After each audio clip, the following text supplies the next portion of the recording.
الرحمن الرحیم، ثاقب فاروق میرا نام ہے جی۔ محکمہ زراعت توسیع بلکسر سے میرا تعلق ہے۔ تو آج ہم عبدالحفیظ صاحب جو ہمارے پروگریسو گروور ہیں ان کے فارم پہ موجود ہیں۔ تو انہوں نے ٹنل کے حوالے سے جو ہے یہ فارم لگایا ہوا ہے۔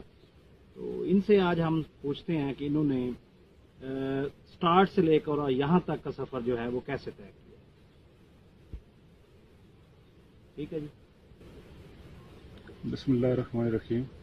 بہت شکریہ ثاقب صاحب۔ اس سے پہلے ٹنل فارمنگ کی طرف آنے سے پہلے میں نارمل کنونشنل جو ہماری ایگریکلچر ہوتی ہے اور ہمارے علاقے میں مونگ پھلی اور گندم اور یہ رایا وغیرہ کاشت کیا جاتا ہے اس کی طرف میرا دھیان تھا، اور میں جو ہے نا وہ اس میں سے بھی کافی اچھی مجھے جو چیز نظر آئی کہ ہمارے علاقے میں مونگ پھلی کا جو ہے نا وہ نیٹ پرافٹ یا بطور کیش کراپ ایک بہت اچھی فصل تھی۔ تو اس میں بھی ایک اچھا پرافٹ مارجن تھا، لیکن میں سوچتا تھا کہ یہ سال بعد ہم 1 مہینہ 2 مہینہ کام کرتے ہیں تو باقی سارا سال فارغ رہتے ہیں، تو اس کا کوئی ایسا سولوشن ہونا چاہیے کہ ایسا کام ہم کریں کہ اس میں سے ہماری کروڑوں روپے کی زمین ہوتی ہے تو ہم اس میں سے اچھی پروڈکشن لیں، اچھی منافع کمائیں، اس کو بطور بزنس کریں۔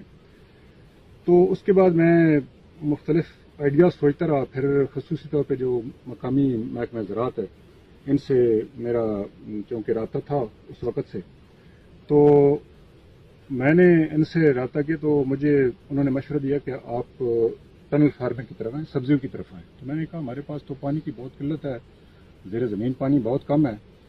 تو انہوں نے پھر آگے سے مشورہ دیا کہ آپ اس کو ڈرپ سسٹم پہ لے کے آئیں تو آپ کی بہت زیادہ بچت ہو جائے گی۔ تو اس طرح 2017 میں نے یہ ٹنل فارمنگ شروع کی، اور سب سے پہلے جو ہے وہ میں نے صرف 4 کنال پہ کام شروع کیا، اسی پلاٹ سے شروع کیا تھا۔ یہ میرا پہلا یوں سمجھے بنیادی پلاٹ تھا جس میں، اور پہلی فصل بھی میں نے کھیرے کی لگائی تھی انسیکٹ نیٹ کے اندر، یہ اینٹی انسیکٹ نیٹ کے اندر۔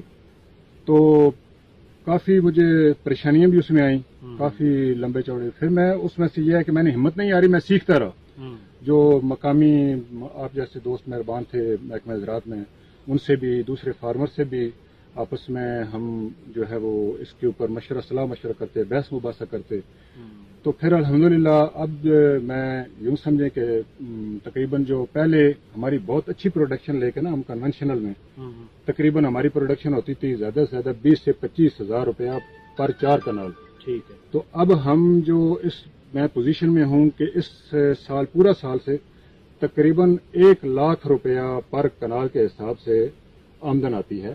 اس میں سے خرچے نہیں ہم نے ابھی تک منہا کیے، لیکن اس میں جو ہے نا آمدن جو ہے وہ ہماری تقریباً 1 لاکھ روپیہ پر کنال، یعنی کہ 8 لاکھ روپیہ پر ایکڑ یا 4 لاکھ روپیہ پر وگا کر رہے ہیں، جو ہمارے مقامی طور پہ ایک یونٹ بیسک یونٹ ہے وگا بولتے ہیں۔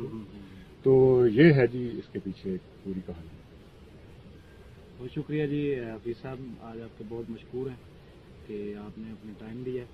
تو انشاءاللہ اللہ پاک آپ کو مزید ترقیاں عطا فرمائے۔ بہت بہت شکریہ جناب، بہت شکریہ۔